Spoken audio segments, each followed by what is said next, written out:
अस्सलाम वालेकुम। आप देख रहे हैं प्रोग्राम न्यूज़ फीड और मैं हूं रुखशान मीर। आज अहम मौज़ूआत पर हम अपने प्रोग्राम में तफसीलन बात करेंगे। सुप्रीम कोर्ट ऑफ पाकिस्तान ने मिलिट्री कोर्ट्स के हवाले से आम शहरियों के मुकदमात रोकने का जो फैसला है उससे मुअत्तल कर दिया है। इससे कबल अदालत ने 23 अक्टूबर को यह ट्रायल रोकने का हुक्म दिया था, जिसे आज मुअत्तल कर दिया गया है।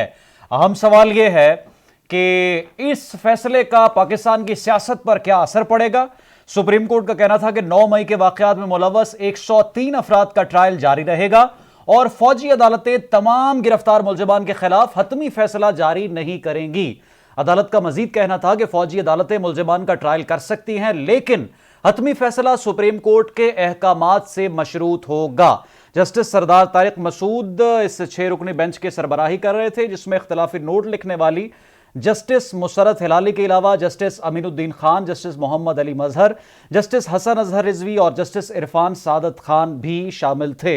अब अहम सवाल यह है कि जो सियासी क़ुव्वतें या जो जमहूरी क़ुव्वतें इस हक में नहीं थी कि सिविलियंस का ट्रायल मिलिट्री कोर्ट पर हो, मिलिट्री कोर्ट्स में हो, उनके क्या इस हवाले से खदशात थे। और जो मौजूदा इस वक्त सियासी सूरत हाल है, जिसमें हम देख रहे हैं कि एक साबिक प्राइम मिनिस्टर पर केसेस अपने इख्तिताम को पहुंच रहे हैं, वो एक के बाद एक केस में बरी हो रहे हैं। एक साबिक प्राइम मिनिस्टर पर एक के बाद एक मुकदमा बन रहा है और एक साबिक प्राइम मिनिस्टर जिनको सजाए मौत सुनाई गई पाकिस्तान की आला अदालत की जानिब से माजी में, उस हवाले से भी सदारती ऑर्डिनेंस की समात इन दिनों पाकिस्तान की अदालतों में हो रही है। अब सवाल यह है कि मौजूदा सियासी मंजरनामे पर इस फैसले के क्या असरात मुरतब होंगे।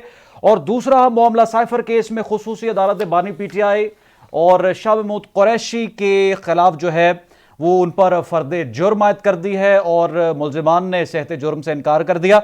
इस हवाले से हम तफसीलन बात करेंगे। आरिफ चौधरी साहब माहिर कानून प्रोग्राम में हमारे साथ मौजूद है। नईम हैदर साहब हमें प्रोग्राम में ज्वाइन करेंगे और हमें पाकिस्तान मुस्लिम लीग नवाज और पाकिस्तान पीपल्स पार्टी से भी मेहमान प्रोग्राम में ज्वाइन कर रहे हैं।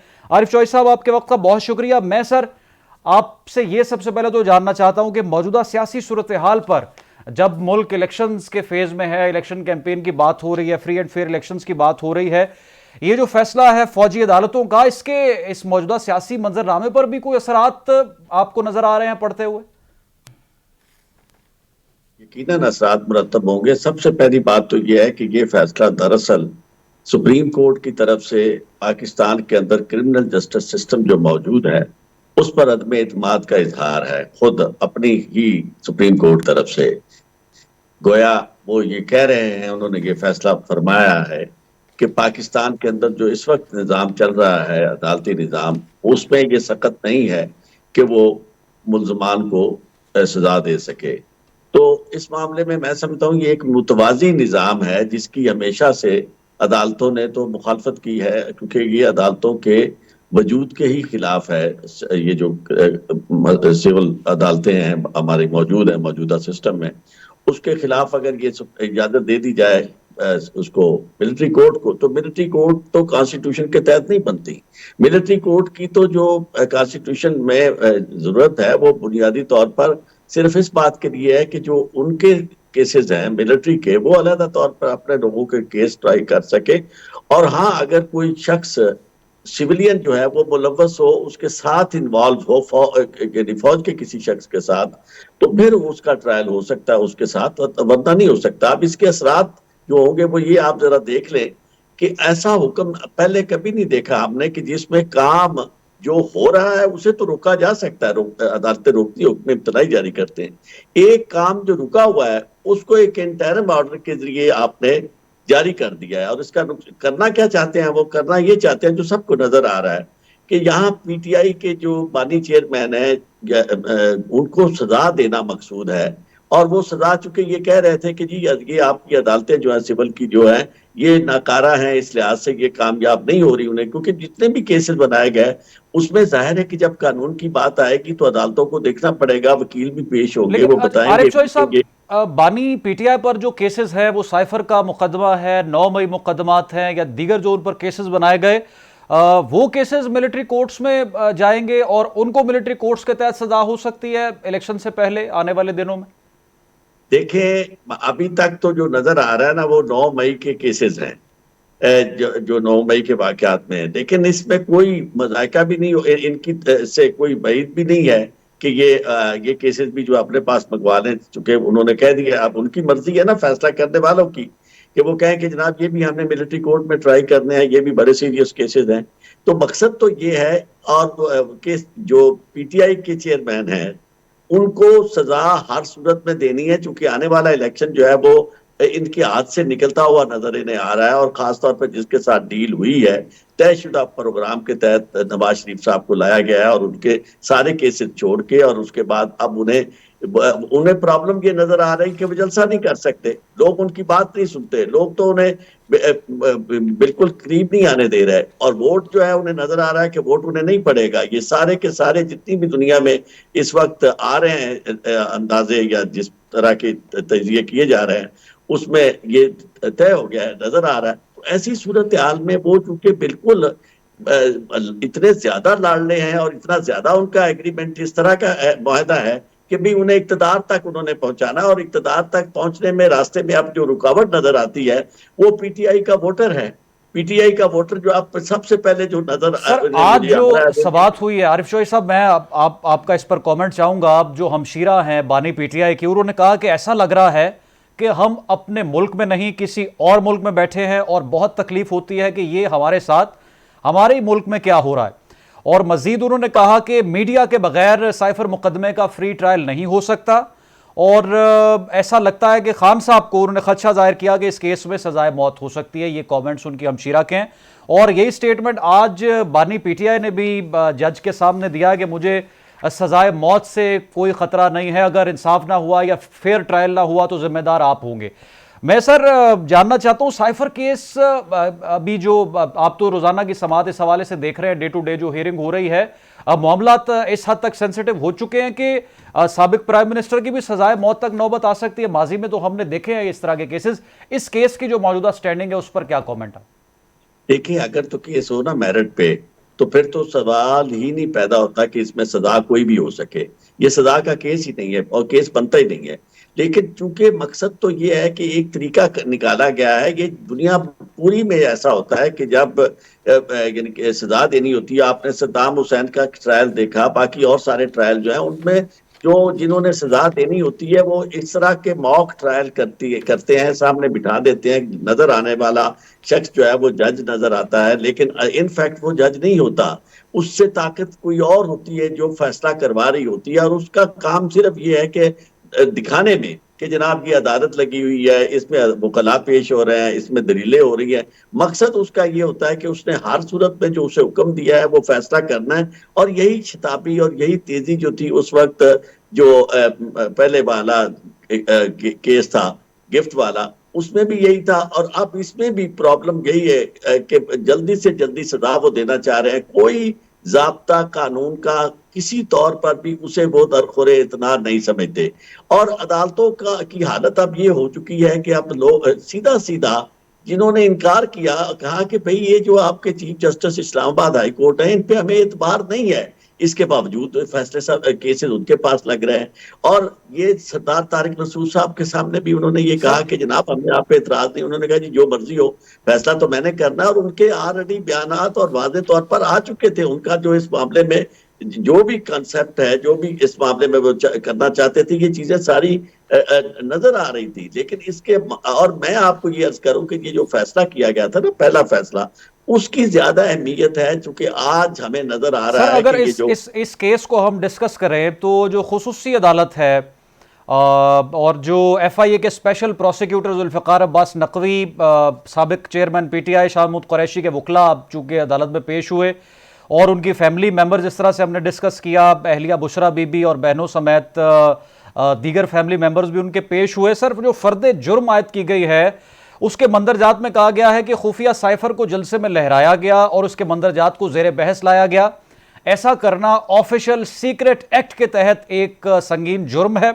अदालत का यह कहना था कि बतौर वजीर आजम बानी पीटीआई को साइफर रखने का कोई इख्तियार न था। साइफर को जानबूझकर अपने मफादात के लिए इस्तेमाल किया गया और इस अमल से मुल्क के तशख़्ख़ुस और कौमी सलामती को नुकसान पहुंचा।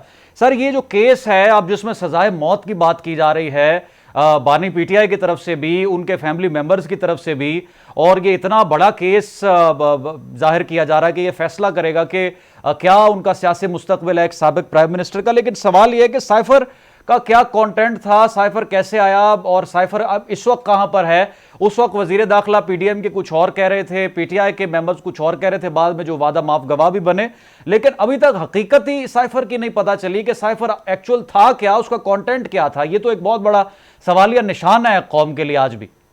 आपने बहुत खूबसूरती से इसको समेटा है। मैं समझता हूँ कि आई अप्रिशिएट ये आपकी विजडम जो है। असल बात ये है कि अब तक साइफर सामने लाया ही नहीं जा रहा, और जहां तक ये फर्द जुर्म है, आप खुद अंदाजा करें कि प्राइम मिनिस्टर जो है वही रिसिपिएंट है at the end of the day, और उसे ही इख्तियार है कि वही चीफ एग्जीक्यूटिव है। और अगर वो समझता है कि पाकिस्तान की सलामती को खतरा है किसी इस तरह के साइफर से, तो वो उसे डी क्लासीफाई कर सकता है, अपनी कैबिनेट की मंजूरी से कर सकता है, और वो खुद भी ये इख्तियार इस्तेमाल कर सकता है कि भाई लोगों को बताया। और इससे ज्यादा पाकिस्तान की सलामती को और खतरा या उसमें मुदाखलत क्या हो सकती है कि एक दूसरी हुकूमत जो है वो ये कह रही है कि जनाब आप हुकूमत अपनी बदल दें और इसके खिलाफ वोट ऑफ नो कॉन्फिडेंस कर दें। अगर नहीं करेंगे तो इसका अंजाम बहुत बुरा होगा। तो इस सारी सूरत हाल में जुर्म तो कहीं बनता नहीं है। अब जुर्म बनाने और साइफर अपने पास रखना, और साइफर क्या कोई ऐसी चीज है कि जो बर्तन है जो कि किसने चोरी कर दिया, किसने अपने कागज है, और वो कागज जो है वो एक जगह नहीं है, कई जगह वो मौजूद है, आज भी मौजूद है। और अगर वो कागज था नहीं फिर जुर्म नहीं बनता, और अगर वो कागज था उस पे आपने बैठ के डिमार्चे भी किया, एहतजाज भी किया, और उस पर गुफ्तगू भी की, सारी की सारी गुफ्तगू तो उसी पे है। और वो गुफ्तगू जो है पूरा अमेरिका, उसके जितने भी स्टालवार्ट्स हैं जो उससे ताल्लुक रखते हैं उनके सिस्टम से, वो सारे के सारे बयान कर रहे हैं कि जनाब हमें खतरा था इससे, क्योंकि इमरान खान हमारे लिए मुनासिब नहीं था अमेरिकन मुफादात के लिए। हम ज्यादा कंफर्टेबल थे इसके साथ, शहबाज शरीफ साहब के साथ, तो इसलिए हमने ये सारा करवाया। तो अब और इसके बाद मैं समझता हूं कि पाकिस्तान के अवाम जो है ना वो सब समझ रहे हैं, पाकिस्तान के खबास वकला से लेकर अदालतें भी इसको समझती हैं। लेकिन बात यह है कि अब शायद उसी तरह की सूरत हाल जिस तरह हमने माजी में देखा बांग्लादेश के, वहां सब कुछ नजर आ रहा था कि ये अगरतला साजिश केस जो है इसकी कोई अहमियत नहीं है, ये कोई केस नहीं है, लेकिन बना दिया गया। और उसके बाद सजाएं भी दी जाती हैं, और उसके बाद फिर हम गद्दार भी खुद ही बना देते हैं और लोगों को मजबूर भी कर देते हैं कि जनाब हम आपका मुल्क आपके रहने के काबिल हमने नहीं रखना, आपको यहाँ इंसाफ नहीं मिलेगा। और वो कहते हैं ना कि इंसाफ होता हुआ नजर आना चाहिए, यहाँ पे इंसाफी जो है वो होती हुई नजर आ रही है। और इसमें मैं ये समझता हूँ कि कोई भी शख्स जिसका कानून से ताल्लुक है या थोड़ी बहुत भी कॉमन सेंस रखता है, वो इसको पूरी तरह समझ सकता है कि भाई क्या किया क्या जा रहा है, कौन सी जल्दी पड़ गई।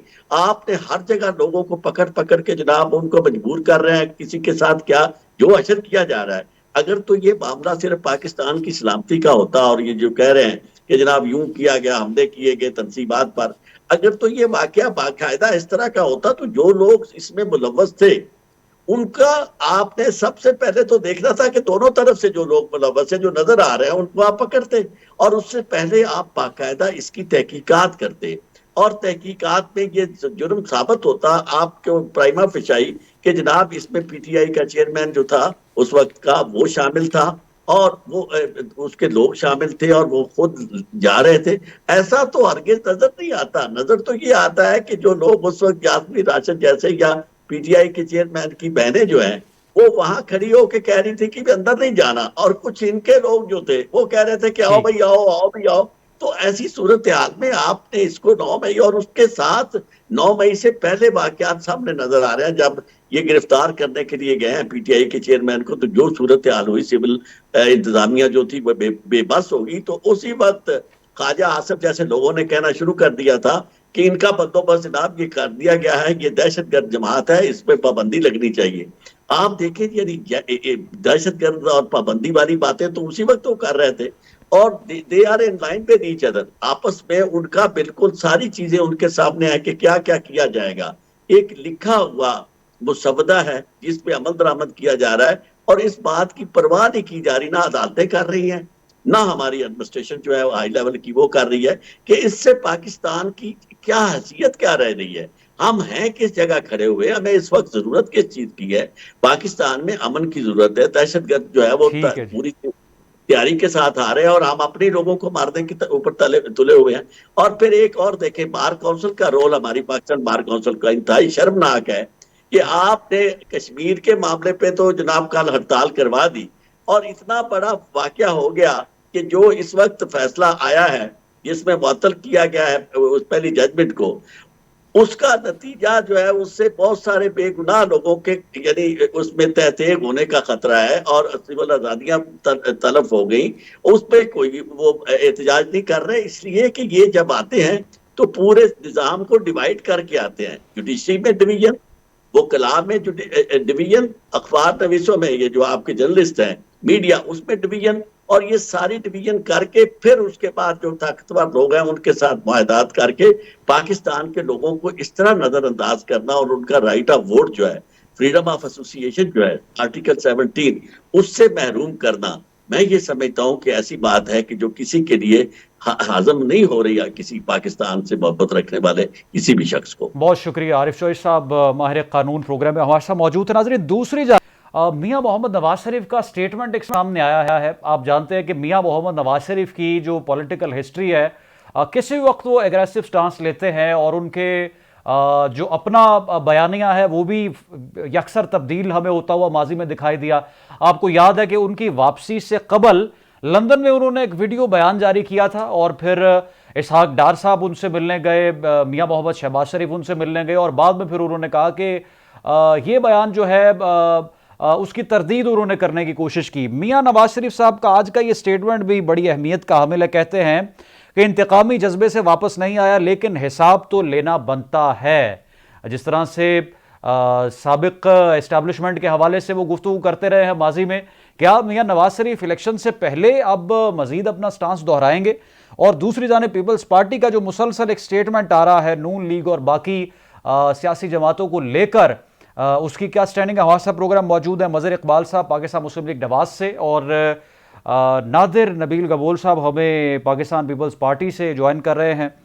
आपका बहुत शुक्रिया नादिर भाई। अब भी जो सर मौजूदा सूरत हाल है, बिलावल भुट्टो साहब इस वक्त अमली तौर पर अगर कोई सियासी जमात जलसे कर रही है या इलेक्शन कैंपेन चला रही है तो पाकिस्तान पीपल्स पार्टी गुजरांवाला में भी आपने जलसा किया, आप कराची में भी कर रहे हैं, आप बाकी जगहों पर भी सूबों में भी जलसे कर रहे हैं, लेकिन खदशात आपके हर गुजरते दिन के साथ बढ़ते जा रहे हैं। लेवल प्लेइंग फील्ड नहीं है। मियां नवाज शरीफ साहब पर अगर केसेस खत्म हो रहे हैं, वो बरी हो रहे हैं, तो जाहिर है उन्होंने सजा भी काटी है, खुद साख्ता जिला वतनी भी काटी है, आए हैं उन्होंने मुकाबला किया है अपने तमाम तर केसेस का, पेश हो रहे हैं वो रेगुलर। इसमें प्रॉब्लम कहां पर है पीपल्स पार्टी को नजर आ रही? ये कि पाकिस्तान की जो हिस्ट्री है ना वो बार बार रिपीट हो रही है और हम वहीं के वहीं खड़े हैं जहां हम 75 साल पहले खड़े थे। हम आगे कहीं भी नहीं जा रहे। बार बार कुर्बानियां पाकिस्तान पीपल्स पार्टी ही दे, शहीद जुल्फिकार अली भुट्टो की सूरत में, शहीद मोहतरमा बेनजीर भुट्टो साहिबा की सूरत में अपने लीडरान को हम कुर्बान करते हैं। बाकी ये पार्टीज जो हैं ये बार बार डील करके मुल्क से बाहर जाते हैं। 2 दफा, एक दफा मुशर्रफ से डील करके बाहर गए थे, फिर ये पीटीआई से डील करके बाहर गए और फिर डील करके वापस आ जाते हैं। पहले से ही इनके जजमेंट्स रेडी टाइप्ड होते हैं, बस आते हैं ये अपनी शक्ल दिखाते हैं जजेस के सामने और जजेस पहले से ही मुस्कुरा के कहते हैं कि भाई आपका फैसला तो पहले से ही हो चुका है, ये ले जाएं इलेक्शन लड़ें। तो प्रॉब्लम हमारी यही है। इसी वजह से बिलावल साहब एक्टिव है क्योंकि उनको यही पता है कि उनकी लेगेसी, सर उनकी जेल काट के विरासत गए हैं ना ही। वो भी बाहर, खुद साख्ता जिला वतनी काटते रहे, पहले तो कौन सा जेल में जेल रहे। काट के गए हैं? कौन सा जेल काट के गए हैं? आराम से बैठे हुए थे, फिर अपना वो जाली सर्टिफिकेट्स बनवाए कि पता नहीं प्लेटलेट्स कम है क्या कम है। लंदन में तो इन्होंने बड़े मजे किए, वहां पे रिलैक्स किए, निहारियां पाए खाए वहां। 241 दिन जेल में रहे हैं मियां साहब, पाकिस्तान में फिर गए। 241 दिन कहाँ हमारे, अगर आप आसिफ जरदारी साहब की हिस्ट्री निकाल के देखें, 14.5 साल जेल में रहे। यही नवाज शरीफ साहब प्राइम मिनिस्टर थे जब उनकी जबान काटी गई थी, या आसिफा भुट्टो साहिबा पैदा हुई थी तो आसिफ जरदारी साहब जेल के अंदर ही थे। अपनी बेटी की पैदाइश पे वो मौजूद नहीं हो सके थे। जो कुर्बानियां पाकिस्तान पीपल्स पार्टी ने दी है वो जमहूरियत के लिए, अवाम के लिए दी है, गरीब और किसान के लिए दी है। मियां साहब हमारे लिए मोहतरम है एज एन इंडिविजुअल, और देखें हम उनकी सेहत और लंबी जिंदगी के लिए दुआ करते हैं, मगर उन्होंने तो जाली सर्टिफिकेट बनाए थे कि पता नहीं प्लेटलेट्स कम हो गए। जैसे ही लंदन गए, लंदन की हवा में पता नहीं कौन सी ताकत होती है। हमारे लीडरान तो अगर लंदन जाते भी हैं तो हफ्ता 10 दिन के लिए जाते हैं, कोई इंपॉर्टेंट मीटिंग्स होती हैं। बिलावल साहब फॉरेन मिनिस्टर थे तो अच्छा, उन्होंने रेकॉर्ड नादिर साहब, मौलाना फजलुर रहमान का ये स्टेटमेंट सामने आया कि पीपल्स पार्टी से तो हमने कोई बात नहीं की, अलबत्ता नून लीग के साथ हम मखलूत हुकूमत बनाने के लिए तैयार हैं। अब आप अलायंसेस देखें, नून लीग का JUIF के साथ भी नजर आ रहा है, तवक्को की जा सकती है कि IPP भी उनके साथ बैठेगी, कराची में उनका MKM के साथ हो गया, बाप का उनका बलूचिस्तान में हो गया इत्तेहाद, तो अलायंसेस उनके बन रहे हैं, सीट एडजस्टमेंट उनकी हो रही है, सियासी जमातें धड़ाधड़ नून लीग के साथ इस वक्त मिल रही हैं, सिर्फ पीपल्स पार्टी है। अब पीपल्स पार्टी अगर सिंध में मजबूत है तो बाकी सूबों में किस तरह से आपको कॉन्फिडेंस है कि आप नून लीग के खिलाफ मैदान में उतरेंगे? देखिए, ये बात भी सबूत है ना उसी तरफ, हमारे खदशात की तरफ, कि कोई और कुव्वतें मियाँ साहब को वापस लेकर आई हैं, उनको एयरपोर्ट से उनको रेड कारपेट बिछा के रिसीव किया है, उनको जजेस ने भी रेड कारपेट बिछा के उनको रिसीव किया है, और उनको समझे कि एक हमवार रास्ता दे रहे हैं दोबारा से प्राइम मिनिस्टर बनने के लिए। अलायंसेस भी उनकी बनाई जा रही है, खुशी से तो कोई भी नहीं मियाँ साहब के पास जा रहा है। अगर आप पिछला 1.5-2-3 साल देखें तो जो मौलाना साहब के ताल्लुकात हमारी लीडरशिप के साथ थे, आसिफ ज़रदारी साहब के साथ, वो किसी से ढके छुपे नहीं है। बाप पार्टी के जो लीडरान हैं, मेरे ससुर खुद जो हैं वो बाप पार्टी के प्रेसिडेंट है, खालिद मक्सी साहब, उनके जो ताल्लुकात हैं आसिफ ज़रदारी साहब के साथ, वो भी किसी से ढके छुपे नहीं है। अचानक से ऐसा क्या हुआ? आप खुद सोचिए ना, आप खुद एक सियासत को फॉलो करते हैं मुल्क के, तो आप खुद सोचें कि ऐसा क्या हुआ अचानक से कि सारे हमारे जो ताल्लुकात थे, मतलब इखलाकियात में सब कहते हैं कि आसिफ ज़रदारी साहब नंबर 1 है, मेहमान नवाजी में आसिफ ज़रदारी साहब नंबर 1 है, राब्ता रखने में आसिफ ज़रदारी साहब नंबर 1 है। मगर जब अब पता है कि 2024 में प्राइम मिनिस्टर किसी एक पार्टी को पहले से ही चुन लिया, दोबारा से सिलेक्ट कर दिया गया, हर दफा सिलेक्ट ही होता है, इस दफा भी सिलेक्ट करके किसी और को प्राइम मिनिस्टर बना रहे हैं। तो बलूचिस्तान का देखिए, बलूचिस्तान की सियासत से शायद मैं जितना वाकिफ हूँ आप ना हो, बलूचिस्तान की जो सियासत है ना, वो दिखाती है कि हवा का रुख किस तरफ जाता है। और हवा जो है ना, ये कुदरती अल्लाह की तरफ से हवा नहीं होती, ये हवा कुछ तीसरी कुव्वत है, उनकी तरफ से ये हवा आती है। तो ये हवा जो है, ये सारे इन लीडर्स को उठा के फिर उसी तरफ ले जाती है जो पहले से डिसाइडेड होता है कि भाई इसको हम प्राइम मिनिस्टर बना रहे हैं। तो कोई बात नहीं, पाकिस्तान पीपल्स पार्टी का एक जवान लीडर है, बहादुर लीडर है, शहीद जुल्फिकार अली भुट्टो की तरह बहादुर लीडर, शहीद मोहतरमा बेनजीर भुट्टो साहिबा की तरह बहादुर लीडर, और वो लीडर है यूथ का लीडर बिलावल भुट्टो ज़रदारी साहब। वो किसी चीज से डरते नहीं है, वो ढके छुपे अल्फाज में बात नहीं करते, दो टोक बात करते हैं, क्लियर बात करते हैं, और वही बात करते हैं कि democracy is the best revenge. हम अपनी पूरी मेहनत करेंगे, पाकिस्तान पीपल्स पार्टी की जो जाले हैं इंशाल्लाह वो पूरी जोश और जज्बे के साथ 8 फरवरी को जाएंगे बैलेट बॉक्सेस भरने के लिए। हालांकि बैलेट बॉक्सेस कोई और कुव्वतें पहले से कब्जा करके बैठी हो चुकी होंगी, डब्बे भरे जा चुके होंगे, मगर हम लड़ाई करेंगे, हम पीछे हटने वालों में से नहीं है, हम जाने देने वाले हैं। सर, ऐसा नादिर साहब, ऐसा लगता है चूंकि आप 16 महीने खुद इत्तेहादी भी रहे हैं PDM में, नून लीग के साथ आपके प्राइम मिनिस्टर थे शहबाज शरीफ साहब, फॉरेन मिनिस्टर बिलावल साहब थे। अब सर लगता है ऐसा है कि इलेक्शंस अगर होंगे तो PTI तो जाहिर है कि नताइज की मुखालफत करेगी, वो तो पहले से इस वक्त हमें पीपल्स पाकिस्तान तहरीक इंसाफ को तो वाज़ेह नजर आ रहा है सबको, लेकिन पीपल्स पार्टी भी फिर एक जिसको कहते हैं कि एहतजाजी मोड में जाएगी, माजी में जिस तरह से होता रहा। अभी आपने जिस तरह से उनके लफ्ज इस्तेमाल किया, बिलावल साहब भी करते रहे अल्फाज, और यही अल्फाज पहले से पीपल्स पार्टी के रहनुमा इस्तेमाल कर रहे हैं कि सिलेक्टेड प्राइम मिनिस्टर होंगे, मियां नवाज शरीफ साहब सिलेक्ट होने वाले हैं। तो अभी अगर इस तरह की हवा हो जाएगी पैदा, या इस तरह का एनवायरनमेंट होगा इलेक्शन से पहले ही, तो फिर नताइज पर तो बहुत से सवालात उठेंगे, फिर वही धरना, एहतजाज, हल्के खोलो, धांधली हो गई, मुल्क कैसे आगे बढ़ेगा फिर? तो देखिए, हमारा जो एहतजाज करने का तरीका है वो PTI की तरह नहीं है, गालम गलोच और सरकारी बिल्डिंग्स को हमला करने वाला या कंटेनर्स पे चढ़ के बिजली के बिल जलाने वाला। हम कानूनी एहतजाज करते हैं हर दफा, और एहतजाज करेंगे अगर हमें उस वक्त, हालांकि खदशात अभी हैं, पर जब पूरा यकीन हो जाएगा कि इलेक्शंस खुदा ना खास्ता अल्लाह ना करे कि रिग हो, पर अगर ऐसा कुछ हुआ तो फिर हम हर कोर्ट के थ्रू जाएंगे, हम इलेक्शन कमीशन के सामने भी प्रोटेस्ट करेंगे, और अपनी जो आवाज है वो हर उस चौराहे पे लेकर जाएंगे जहाँ पे सुनने वाले होंगे। अब सुनने वाले अल्लाह करे पहले से ही सुन के बैठे हो चुके, और उनको इस बार वो गलती दोबारा नहीं दोहराएं जो हमेशा से दोहराते हैं। वो हर कानूनी माहिर या पॉलिटिकल एनालिस्ट या कोई भी अगर आप थिंक टैंक से पूछें तो पाकिस्तान की हिस्ट्री में सिर्फ 3 ही इलेक्शंस थे जो कि रिग्ड नहीं थे, सिलेक्टेड नहीं थे। वो एक 1970 का 71 का इलेक्शन था शहीद जुल्फिकार अली भुट्टो साहब वाला, उसके बाद 88 वाला और उसके बाद 2008 वाला। ये इलेक्शंस फ्री एंड फेयर थे। इसके अलावा तमाम जो इलेक्शंस थे मजहर इकबाल साहब ने, नादिर साहब हमें ज्वाइन किया है पाकिस्तान मुस्लिम लीग नवाज से। आप हमारे साथ ही रहिएगा। मजहर साहब, आपके वक्त का बहुत नवाज शरीफ साहब अल अजीजिया में बरी हुए, केसेस उन पर ख़त्म हो रहे हैं, बहुत अच्छी बात है, खुशाइंद है, वापस आ चुके हैं, वो इलेक्शंस की तैयारी कर रहे हैं, सीट एडजस्टमेंट उनकी हो रही है बहुत सी सियासी जमातों के साथ।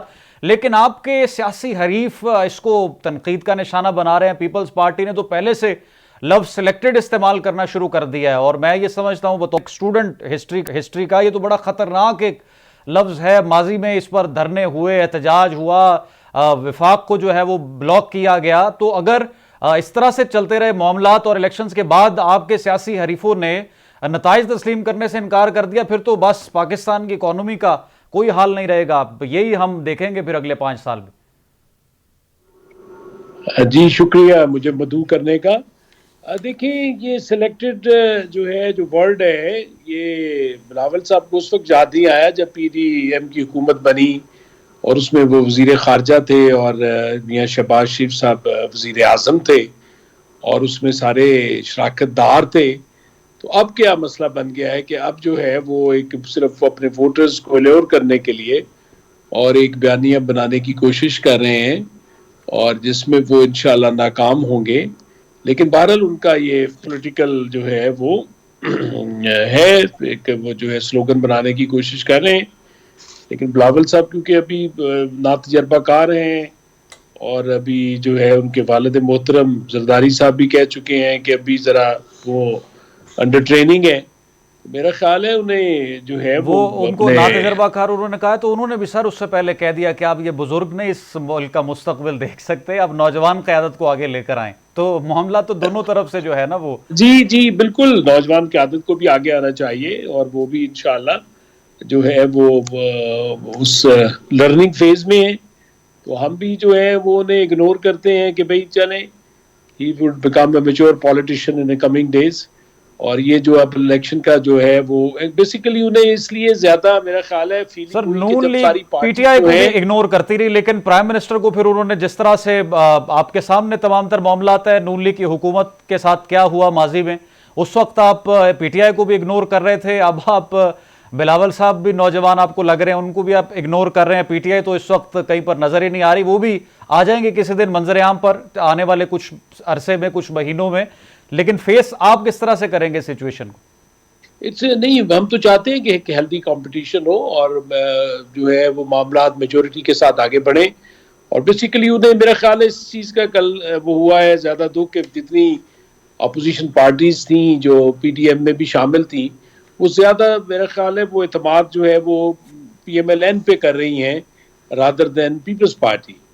तो वो इस जो है चीज़ से मेरा ख्याल खाइफ है कि बलूचिस्तान KP के सिंध और सारे जो है सूबों में लोग शामिल हो रहे हैं, सीट एडजस्टमेंट हो रही है और अदालती मामलात भी अल्हम्दुलिल्लाह जो है वो ठीक हो रहे हैं। तो वो एक नेचुरल रिएक्शन है। लेकिन हम तो चाहते हैं कि पीपल्स पार्टी जो है वो एक मुल्क की वफाक की अलामत है, पुरानी पार्टी है और वो जो है आगे बढ़े और वो जो उनका वोट बैंक PTI वाले सारा कैप्चर कर गए थे वो वापस हासिल करें और एक जो है सेहतमंद जो है वो उसमें आए मुकाबले की फिजा में। अभी भी ऑन ग्राउंड आपको लगता है कि वोट कैप्चर PTI ने किया हुआ है? जी पीपल्स पार्टी का ज्यादा जो था जो हिस्सा है, जो उनका जो पंजाब में जो शेयर था वो PTI की तरफ चला गया था। और जैसे ही बैसाख जमहूरियत के बाद ये दोनों पार्टीज जो हैं वो दोनों जो है वो अपनी मुफाहमती पॉलिसी पर चली, तो वोट बैंक जो था वो पीपल्स पार्टी का वो उसको जो है उसको ये बात पसंद नहीं आई और उन्होंने जो है वो PTI का रुख किया। और पंजाब में ऑलमोस्ट आपने देखा कि इस पार्टी का सफाया हो गया। अब कोशिश की जा रही है कि इसको रिवाइव किया जाए और मेरा ख्याल है ये अच्छी बात है। लेकिन उसमें ये है कि एक जो है ना क्या उसे कहते हैं इल्ज़ाम तराशी और खामखा की एक जो है जो है उसमें दुश्मनाम तराजी वो नहीं होनी चाहिए और उसमें मेहनत करें मजहर सारे। साहब, मैं आपसे भी और जो पीपल्स पार्टी से मेहमान है नादिर साहब, उनसे भी सर ये सवाल करना चाहता हूं कि अभी वोट बैंक तो पाकिस्तान तहरीक इंसाफ का ही हमें इंटैक्ट दिखाई दे रहा है। जो उनका वोटर है उसको उस तरह से नुकसान नहीं पहुंचा या उनकी मकबूलियत में पीटीआई की कमी वाक़ई नहीं हुई, ये तो आप भी बात तस्लीम करेंगे। मुश्किलात का सामना तो नून लीग को भी करना पड़ेगा, पंजाब हो या दूसरे सूबे हो। डॉक्टर साहब, ऐसा नहीं है? जी नहीं, बिल्कुल नहीं। ये आपका जो है वो एक ख्याल है, ऐसी बात नहीं है। जो वोटर जो है पीएमएलएन का भी बिल्कुल मुतासर नहीं है, यानी वो भी अपनी जगह पे स्टैंड करता है। पीटीआई का भी जो हार्ड लाइनर्स हैं, हार्ड जो है उनके बन गए हुए हैं, वो भी अपनी जगह इंटैक्ट हैं।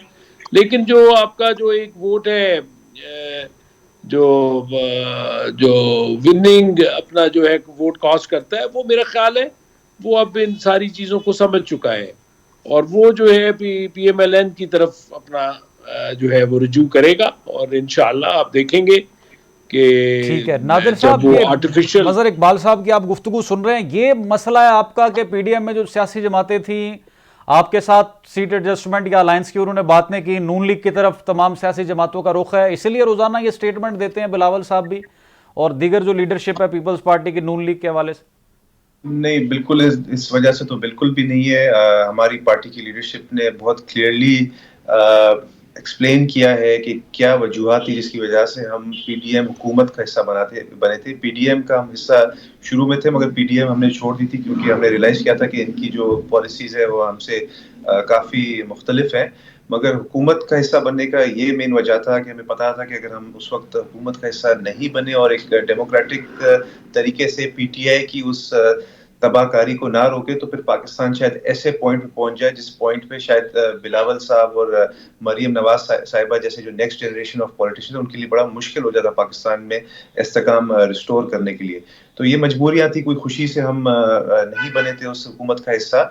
और आसिफ ज़ई साहब ने भी क्लियरली बताया है कि हालांकि बहुत ईजिली उस वक्त भी आसिफ ज़रदारी साहब खुद भी प्राइम मिनिस्टर बन सकते थे क्योंकि तमाम जो आपको पता है कि पॉलिटिकल पार्टीज के साथ राब्ते किए थे, चाहे बाप पार्टी हो, चाहे मौलाना साहब हो, चाहे मेंगल साहब हो, चाहे इंडिपेंडेंट जो लोग हो, वो तमाम राब्ते आसिफ ज़रदारी साहब ने किए थे। और इस चीज़ का तो मैं भी गवाह हूँ कि ज़्यादातर जो ये लीडर्स थे वो शुरू में नहीं इस बात से राजी थे कि इन हाउस चेंज लाया जाए, मगर आसिफ ज़रदारी साहब ने उन सबको इज्जत से बुलाया, एहतराम से बुलाया अपने पास, उनके पास चलकर खुद भी गए बहुत सारे लोगों के पास। मेरे ससुर जिस तरह मैंने आपको बताया खालिद मक्सी बाप पार्टी के पास खुद गए, उनको इज्जत दी और उनको बड़े एहतराम से और इज्जत से उनको समझाया कि बहुत ज़रूरत है। उस वक्त बाप पार्टी आपको पता है वो पीटीआई हुकूमत का हिस्सा थी, तो बाप पार्टी को ये तो लालच नहीं थी कि वो एक हुकूमत छोड़ के दूसरी हुकूमत तो उनके पास वैसे थी, मगर उन सबको समझाया कि पाकिस्तान बचाने के लिए बहुत जरूरी है, बिकॉज जो इकोनॉमिक डिजास्टर हम देख रहे थे वो उसके बाद ही हम रोकने में कामयाब हुए। बिलावल भुट्टो जरदारी साहब जब फॉरेन मिनिस्टर बने तो उन्होंने फिर वो रिकॉर्ड फॉरेन दौरे किए, तमाम जो इंटरनेशनल हमारे एलाइज है उनके साथ राब्ते कायम किए, इंटरनेशनल जो ऑर्गेनाइजेशन हो चाहे IMF हो, सबके साथ बिलावल साहब ने राब्ते बहाल किए। उसके बाद पाकिस्तान ग्रे लिस्ट से भी निकला, उसके बाद फिर IMF की डील भी हुई, उसके बाद फिर हमारे एलाइज चाहे वो अरब ममालिक हो चाहे दीगर हमारे एलाइज हो, उन सब ने दोबारा से हमारे साथ फिर राब्ते अपने बहाल किए और इज्जत से हमें हमारे साथ पेश आने शुरू हुए। बहुत शुक्रिया नादिर कबूल साहब और मजहर पाकिस्तान मुस्लिम लीग नवाज से हमारे साथ मौजूद थे। नाज़रीन, गुफ्तगू आप सुन रहे थे, इलेक्शंस की तैयारियां जोरों शोर से जा रही हैं, लेकिन जो मामलात बिगाड़ का शिकार थे वो आज भी बरकरार हैं। बात करेंगे एक मुख्तसर से ब्रेक के बाद, हमारे साथ रहिए।